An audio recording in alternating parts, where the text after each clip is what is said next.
CarMax is putting peace of mind back in car shopping by putting you in the driver's seat to find a ride that's right for you. Because at CarMax, we believe you shouldn't just settle for a car. You should love your car. That's why every car we sell is CarMax certified quality, so you can be sure with upfront pricing that's the same for every customer. So don't settle. Find love at first drive and start shopping now at CarMax.com. CarMax, the way car buying should be. Edit audio. When I first started out in my acting career, I had almost no resume, but I had all the belief and possibilities, and I had hustle for days. Well, recently, I just came across a letter that I sent to an agent that I had read for. Now, mind you, this letter was written in the Comic Sans font, dear Lord help me, and it went a little something like this. Dear Lynn, I wanted to take a moment to say congratulations on your new position. I hope it doesn't seem like I'm stalking you. I guess good news just travels fast. Of course, no mailing to you would be complete without a few pictures and resumes for you to have on file. No need to thank me. It was the least I could do, really. Anyway, now that you have a new home, I'd love to sit down and chat with you again. After you get a chance to get settled, I'll call to set up an appointment. Congratulations again. Oh my God, I sent that. Also, later I called to try to set up that appointment and she said, Robin, you can't just call me. And then she pretty much hung up on me. Again, yeah. But thinking back to those early days in my career, all I can think about is how much I wanted to get started, how much I wanted to succeed, and how much I wanted to be given the opportunity to prove myself, but I just couldn't figure out how to do it. Hello, everyone. I'm Robin Hopkins, and this is Well Adjusting, where I talk to people about life stuff, but not in an NPR way. It's more like we're at the bar, having cocktails, getting into your business sort of way. It's giving drunk NPR. Oh, and producer Steph is here too. Hello. Today we chat, well, building that career when you're just out of college.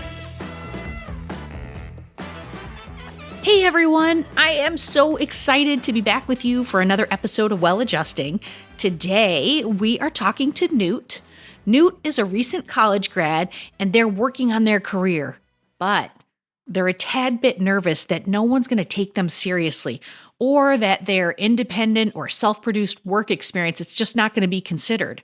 So we're about to chat about that time in your life when you're just starting out and you have big plans for where you want to go, but you're feeling just a little bit impatient.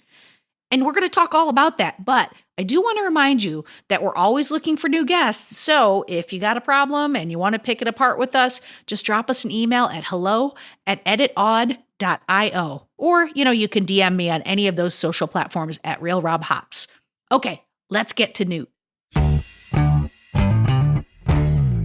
Hi, my name is Newton Shuttlecotty, but most folks call me Newt. I am a sound designer, composer, engineer, producer. I work in podcasting as well as the theater industries, and I am coming to you from the beautiful city of Chicago. When I was 15 years old, I started my first podcast because I like to say there are two things that you can do in Ohio: go to Target or start a podcast. I taught myself sound design and I put together a show and people responded very positively to that. So I went to college for audio. It's what I do now and I love it. But because I got my start in this industry at a comparatively pretty young age, for a majority of the time, I haven't been super public about how old I am because there is an unfortunately not unfounded kind of feeling that if people know how young I am, they will assume that I am not particularly experienced. They will think that they can undermine me, underpay me. Like I said, it has unfortunately happened before. As of this recording, I'm 21 years old. I started college in fall of 2020, which means that we couldn't really do any live theater productions until 2021. I'm trying to find that balance between knowing where I have those green areas, especially in the live space, simply because of the circumstances of my schooling, but also knowing that I do have quite a bit of experience. I know what I'm talking about. And while I'm super open to learning and seeing where those blind spots are, not feeling like I'm, not being taken seriously. That's a great question. So my first question is like, how is your resume? And I don't mean the actual physical resume. I mean actually your experiences. Like it sounds like you've done a bunch. It sounds like you're a self-starter. It sounds like like long when I was just playing basketball in high school and being like, you were like doing actual work. So does your resume reflect your age, or do you think it's above your age? I like to think it's above my age. Yeah, I have quite a number of projects on there, a number of them self-produced. So I think that it definitely shows not only my experience from a time perspective, but also just all of the different things that I can do because I like to do a lot of different things. Do you think that as you've gone out into the workforce, any of your credits aren't being taken seriously because they're self-produced? Because it's like, if I look at my acting resume, if I look into the theater world, a lot of it is stuff that I wrote and produced myself. And as I'm going out with a new agent, I tend to feel like those credits don't mean crap to those people. Because unfortunately, people care who's vetted you. So is that happening to you? In the realm of producing and writing, I feel like whenever I go for gigs that are related to those two things, because most of my credits in that aspect are from self-produced work, specifically mostly being a showrunner, those are not seen as well as, say, if I had done something for like Wondery or Audible or like one of the larger companies. Right. Okay.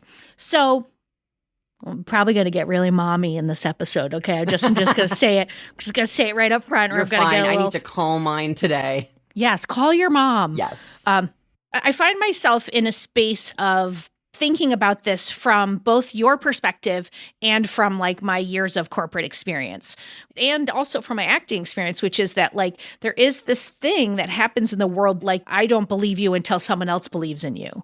And to a certain extent, that's what a resume does, is it shows that, oh, this company believed in you, this company believed in you. And then they look at how long you were there. There's all kinds of inferences you're making from somebody's, resume, which is like, well, they were only there 9 months and then they were only there 9 months. What's wrong with this person? Or they were there 5 years and they had 3 promotions. So it's like everything I think in the workplace is reading between the lines.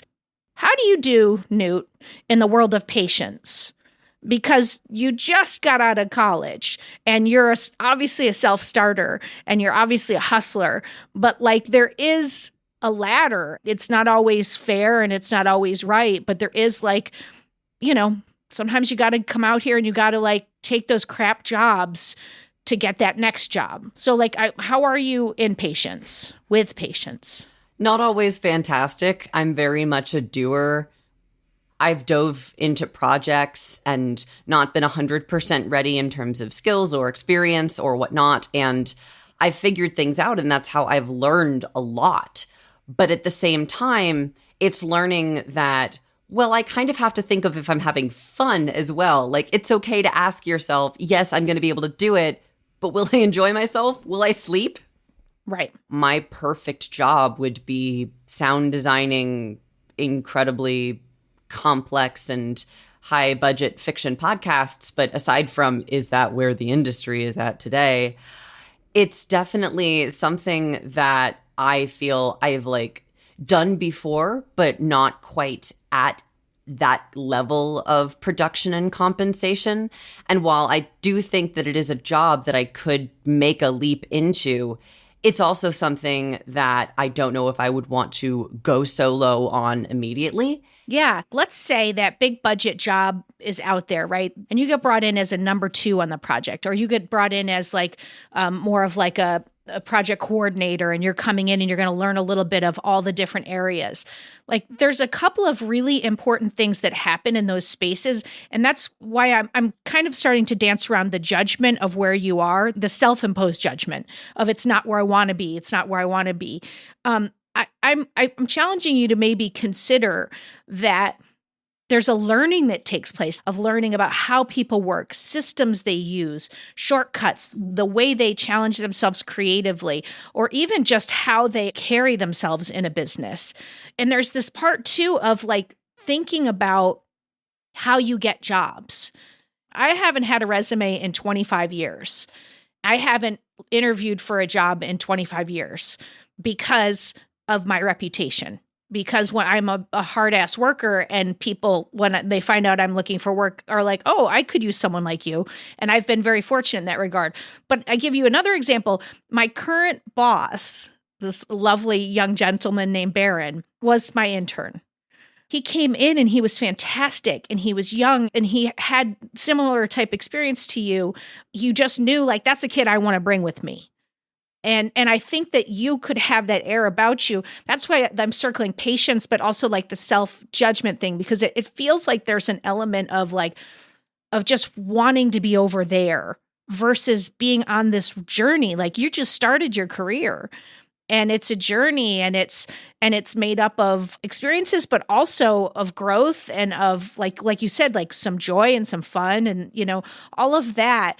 And if you're just constantly being like, and by the way, full disclosure, Steph and I talk about this all the time. I am a queen and a master of moving the goalpost.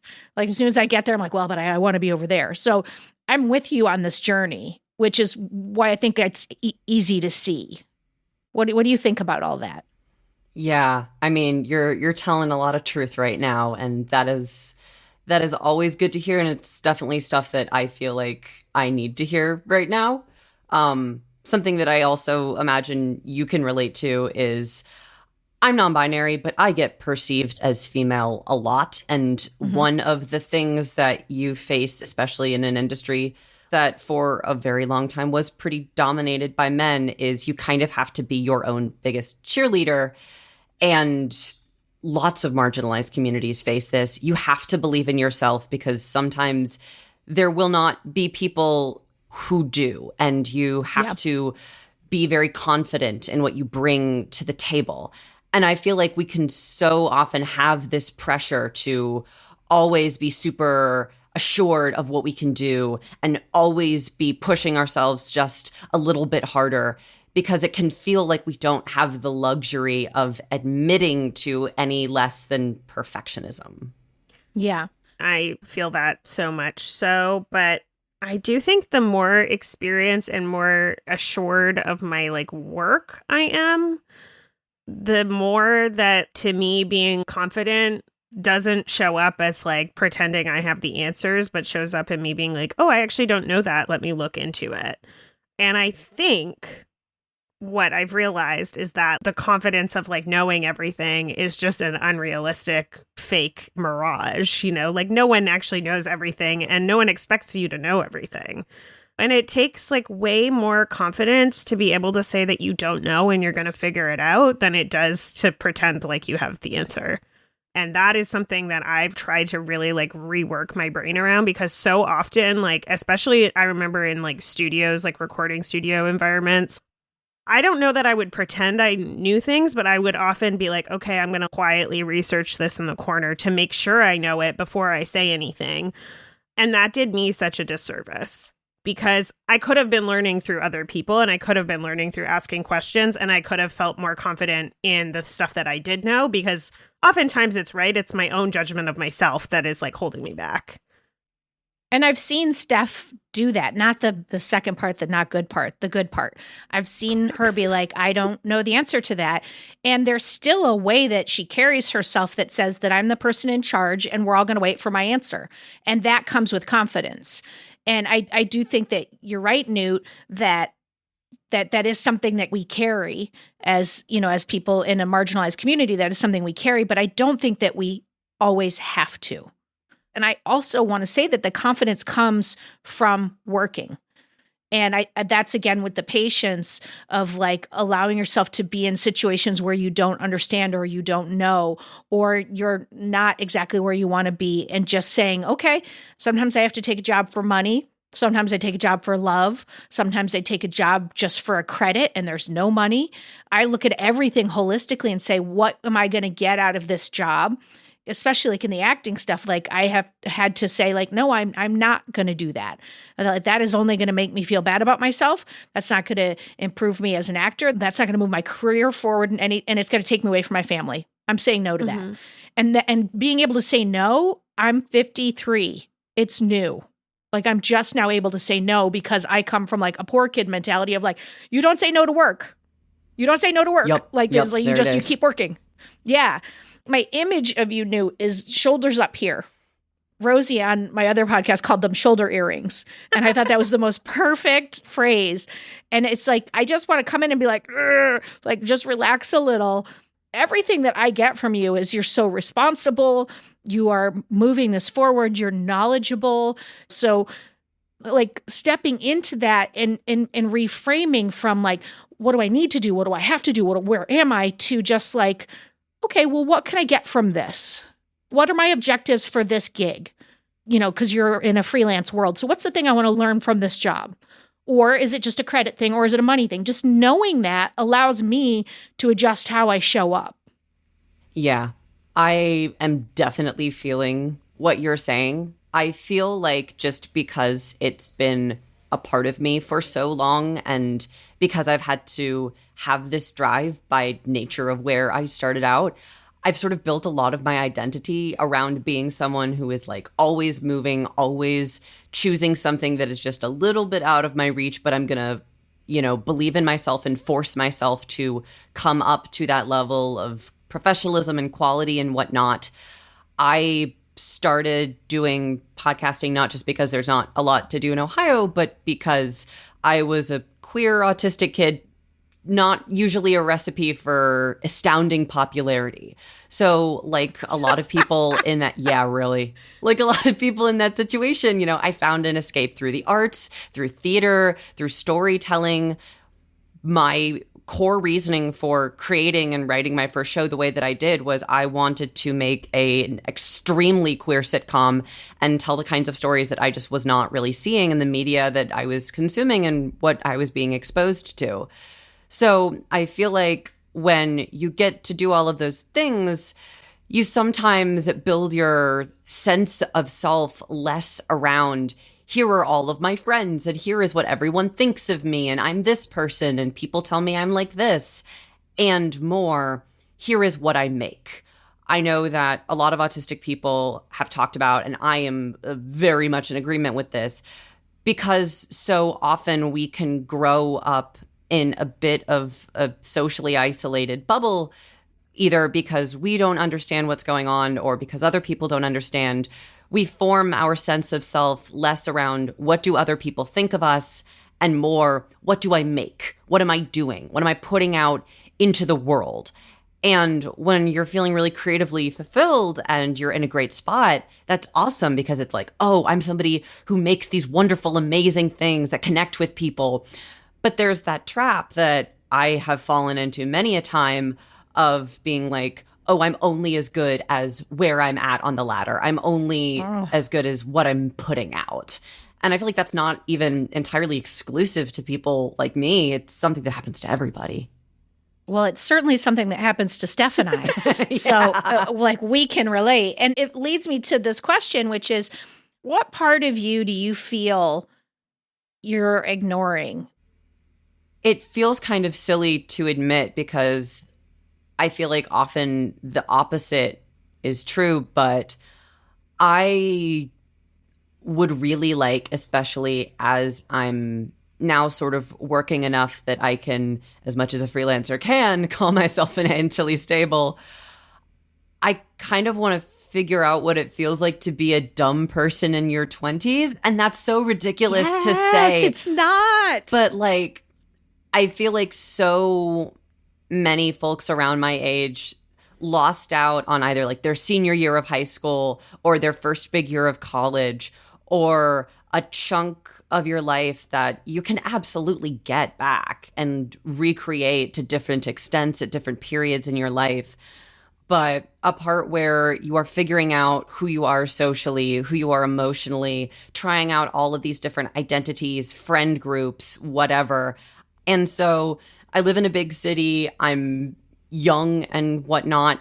I think something that I really want to do is I want to figure out, what does it feel like to be somebody in your early 20s and just like being silly with it. Okay, I'm obsessed with this because literally last week, Robin and I were getting drinks and we were talking about this. And Robin always says to me, "Oh, I'm so happy that you're doing that. Like, I never got a chance to do that with stuff that like me being like slutty or me being like, I've really missed out on the slut train. like slutty, but like in a hot, fun way, you know? Like, I was gay in the South. I get it. Not in a judgmental, slutty way. Like in a, I'm proud to be slutty. And I think it's funny sometimes because I'm like, yes, comparatively to Robin, maybe I do feel like I do that a lot. But if I look back at my life, I'm like, I really only gave myself 2 opportunities and I like very stuffed it out. Like I planned it. I was like, this month to this month, I'm going to be like wild. And then after that, I'm going to get my shit together. And then it wasn't until like literally moving to New York and after the pandemic that I was like, okay, I've been miserable through the pandemic and I haven't had like community at all. So like, how am I going to, and I like planned that out in my head and it feels so silly, but I was like, if I don't do that, I'm not going to allow myself the space to like actually play. And I think it's really important in general. This is very long-winded now, but especially as queer people, like I think so much of your childhood, your identity and your ability to like dream up a life that is fun and beautiful and like includes you is like stripped away from you.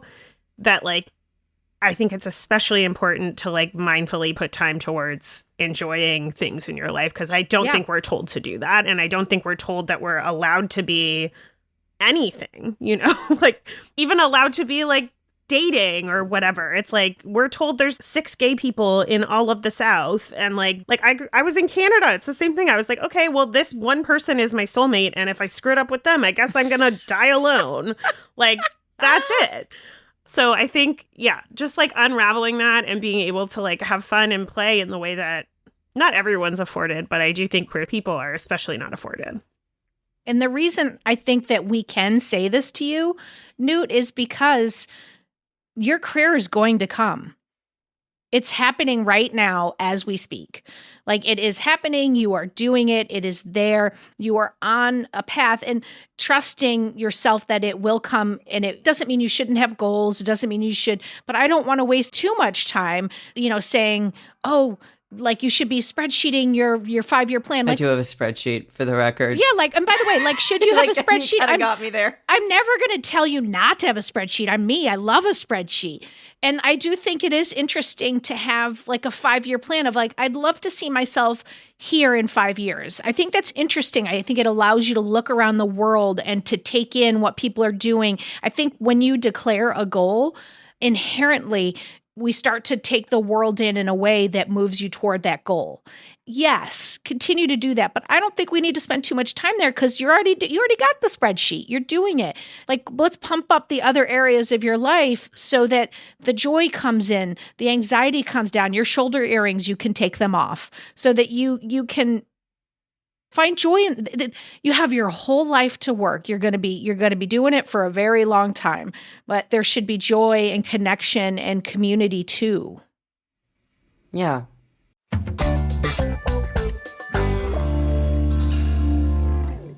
Hey friends, I wanted to tell you about a podcast that I think you are going to like. Okay, Bill Burke is the host of the weekly podcast Blue Sky, where he interviews individuals tackling the world's most significant challenges with hope and optimism. Sounds right up your alley, right? Exactly what we thought. All right, it's brought to you by the Optimism Institute, which was also founded by Bill, to sprinkle a bit of positivity on your view of the future, especially with the media often showing us just the gloomier side of things. On Blue Sky, you're going to hear optimism about topics on everything from climate change and AI to homelessness and immigration and more. And they're offering diverse perspectives. You're going to finish each episode feeling brighter about the world and optimistic about our collective future. The name Blue Sky, well, it's inspired by a meditation prompt symbolizing the idea that beyond the clouds, there's always blue sky, encouraging a broader perspective. The Blue Sky Podcast is available for listening on all major podcast platforms, inviting everyone to look beyond the clouds and embrace a more hopeful view of the future. I'll tell you what, I'll be listening.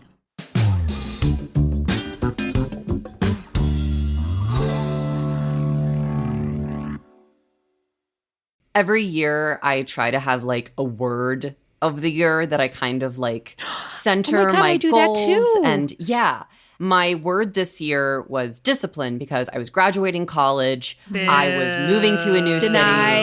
Denied. I know. I was moving to a new city. I was like starting like work without school and all of that. And my idea was I want to be in this space by the end of the year. I want to be graduated, moved out, working, all of that, have a cat, be able to financially support that cat. And I guess myself too, but mostly the cat. And I did that. But now I'm kind of just sitting here like, okay, I have accomplished my main goal for this year because we're recording this at the end of 2023.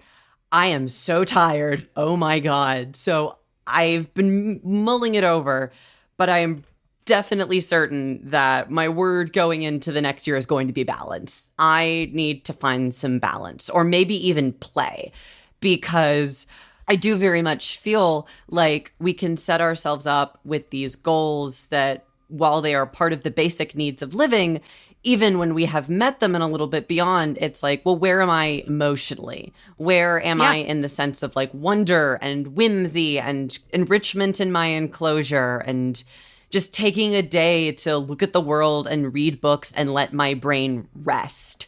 So that's something that I don't even want to say working towards in the next year because that kind of frames it incorrectly. So I guess letting myself move towards, allowing myself to move towards. Yeah.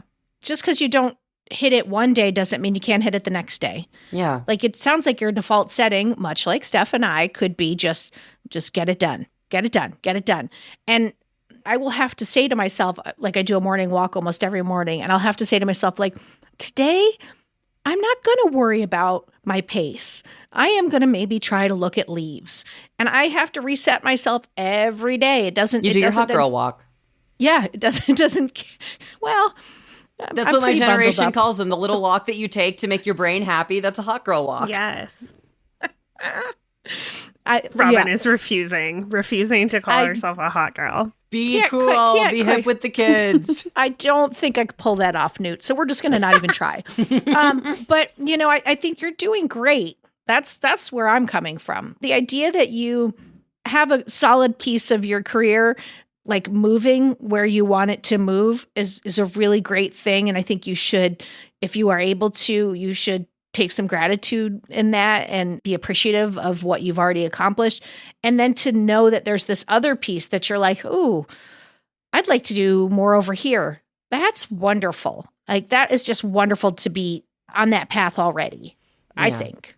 Can I ask you like 3 or 4 questions very quick? Go crazy. When's the last time you felt like you had skills?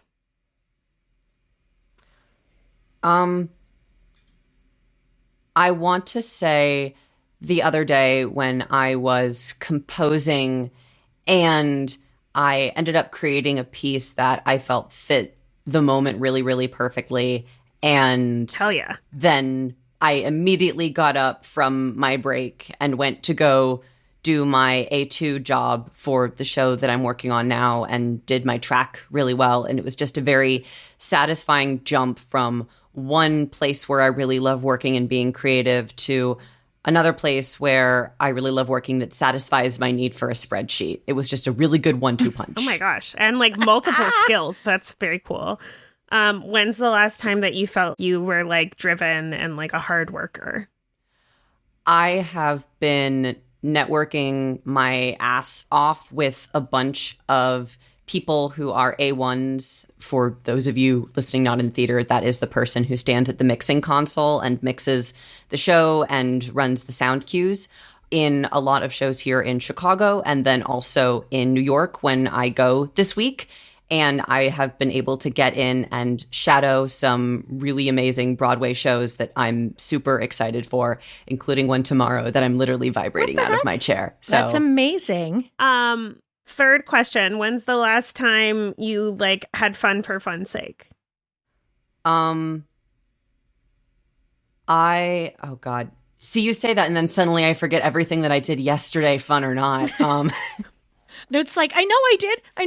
I do just fun can't things, think I of it. promise. No, but this is what I wanted to point out because while you've been talking, I've been like, oh my God, I have so many things to say. But first of all, the weird thing about the word thing that you were saying, like I put a word towards my ear. When we started this conversation, just your like first minute introduction, I was like, I already know the advice I'm going to give Newt is going to be, I said the word was going to be curiosity, because that's the word that I find helpful in like standing up for myself, is leading with curiosity. So like if I don't know the answer to something, if I feel like I'm not confident in something, if the world seems scary, I like just try to like be like, okay, how would I like curiously look at this? How can I figure this out? And to me, curiosity is hot. Being able to like be like, I don't know this, but I'm going to figure it out, and I want to figure it out, and that's fun. It allows me to play. It allows me to like show up more confidently. That's the word that I wanted to use, but I do think play is maybe better for you.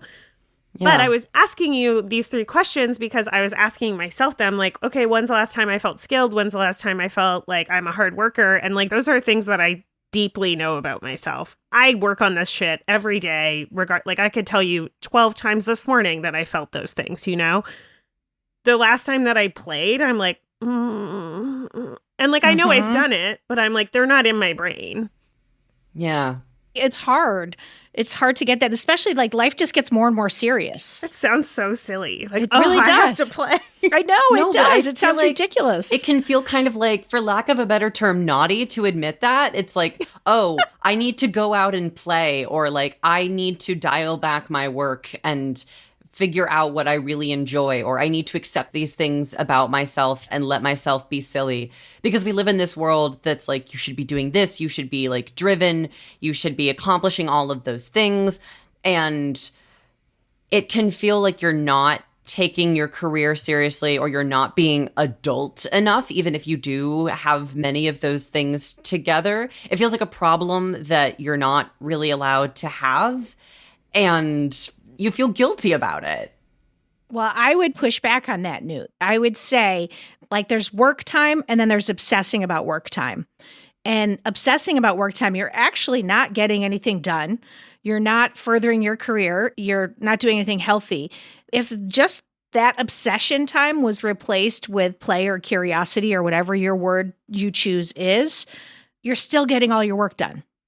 Oh. So I think there's a reframe in there that, like, I think of it like Mary's a former smoker, and she talks about how it's also sometimes how I think of food when I'm in like compulsive eating is there's the time when I'm eating, and then there's the time when I'm thinking about food. And Mary would talk about it like, okay, I'm at work and right now you're talking to me, but I want to go downstairs because I got to try to figure out if I can get a cigarette in before I go over to there because I can't smoke there. All that time is wasted time. And I'm never better for having done that.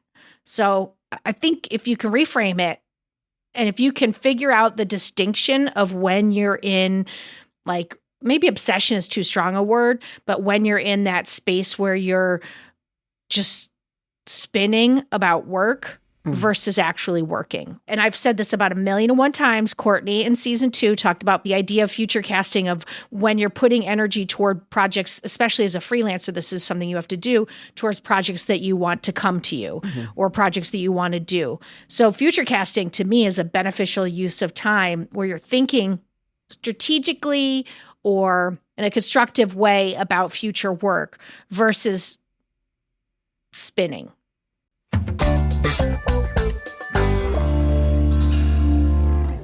What I see, Newt, when you roll out your story is space in the best possible way. I feel like you don't feel like there's any space. You got the shoulder earrings and you're moving and you want to be taken seriously and you want these things. And I see an expansive space around you that's not being utilized. And I have an image of you stepping into the open space. And I can't even imagine what's going to show up for you when you do, because you're dynamic. It's clear. I agree. I think trusting your skills, trusting your work ethic, trusting that like you are a naturally disciplined person, and then trying to play in the other spots of you. Because I think once you believe those things, like somewhere inside, you will see them more in the world. The magic was inside me all along, and it's the power of friendship. The magic is The you. phone call is coming from inside the house. The phone call's coming from inside the house. I'm so glad you reached out to us with this question because I think there are so many people who can relate to where you are and where you're at. It's a really hard three time. people on this podcast. every single person here currently. But I mean, like when you're coming out of school, it's a hard time and it's a very transitional and you're trying to figure out who you are. So my closing words for you, the homework is very easy, is to be gentle with yourself, is to just take it easy and play in the open space and just see what comes. Keep your spreadsheet. Don't throw that out, but you can loosen it up a little over on the other side. And who knows what's going to come. And I love that for you. Yeah, I mean, real and true. Thank you. How do you feel, Newt? Genuinely better. Thank you. Yeah, this is, when like your dad is like standing in front of the window and it's raining a lot and he says, wow, it's really coming down out there. We needed this. That's how I feel right now. I feel like a dad witnessing a rainstorm. What a great state to be in. Cool. I was a little afraid that I was going to be the dad standing at the window in the beginning of that. You're But the rain. I know, but it's just you could see where I would go with that stuff. Yeah, I'm so love grateful That's that for beautiful. once you're not the parent, you're the rain. I know, I love it. That was absolutely beautiful. Well, thank you so much, Newt. This was really wonderful. And just keep us posted because our paths are going to cross. You could just tell. I hope so. And thank you. This was both needed and absolutely lovely. You have reached the well-adjusting expert of the day. Hi, my name is Carrie Sullivan. I was in leadership roles throughout my career in the apparel industry, most recently at Nike. My advice for someone who's just starting out in their work journey and they believe that their resume is kind of thin with experience, what's going to come across is who you are and the fact that if you are a go-getter, how aggressive you are towards connecting with people. I think the most important thing is having referrals from life experience. A mentor that you had in high school. It could be a neighbor. It could be that you hustled and did odd jobs. It's more to the character of who you are. Letters of referral are really important. And when you read those could fill up your cup for confidence so much so that it opens up another thing. Oh, maybe I could reach out to my college professor that helped me with this project. And also outlining what your qualities are as far as like what you took on in addition to coursework, like other projects, other side hustle jobs you did, things like that. If you want that entrepreneurial spirit to come across, you kind of have to demonstrate it with facts of what projects you may have done. It helps to be as specific as possible with them so they can really direct the adjectives you want them to use. Say it's an entry-level assistant producer. You want to have that project management, time management. There are specific qualities you need that referral letter to demonstrate you've accomplished. When you're first starting out, and I thought when I first was starting out that I was going to be vice president at 25, return to the East Coast and slay. The reality of what becomes your day-to-day job becomes your functional like excellence. Having that patience to learn and to gain your experience is what your 20s, that decade, is meant to inform your career as you get through your 30s and 40s. The self-awareness that you have to have and the self-patience is really difficult. I am not saying this is an easy journey at all because you're impatient in your 20s. You want to have all that accomplishment. You have the energy too. You want to slay, you want to do all the things, and you just see this wide world of opportunity. But the patience and self-awareness that the mastery has to happen, because at your age, you also want to see that your manager is capable and you want to esteem to a certain level. It's not in the title either. It's in the work that you do every day. You're not going to be a VP unless it's like a micro company or your own company. You might believe you want to be a producer. You may believe you want to be in a VP of operations or sourcing or creative or design. You want to be the head designer. experience will lead you to the changes that happen with what you're learning.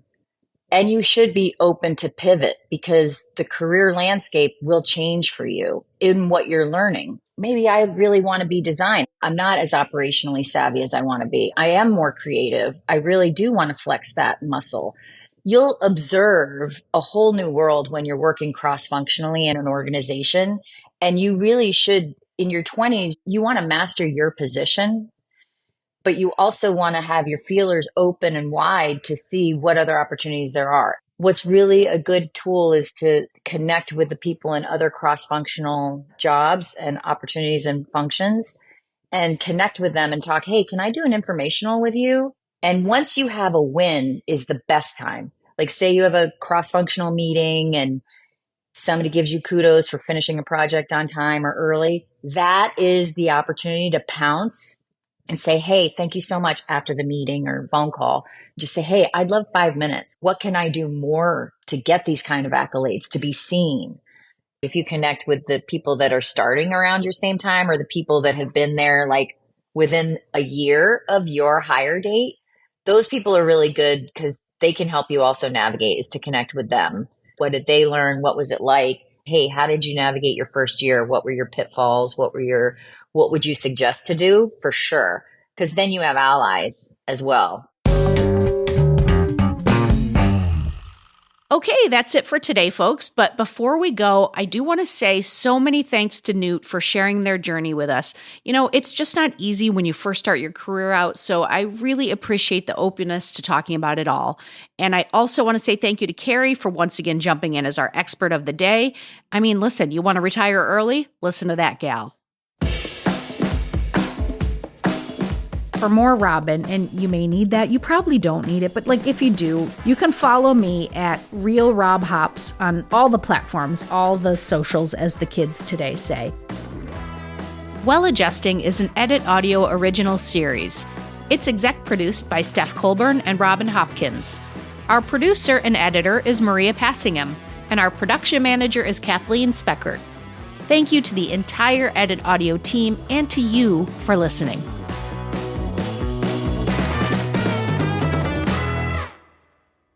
Oh, hey, before you take out those AirPods, this show is just for entertainment.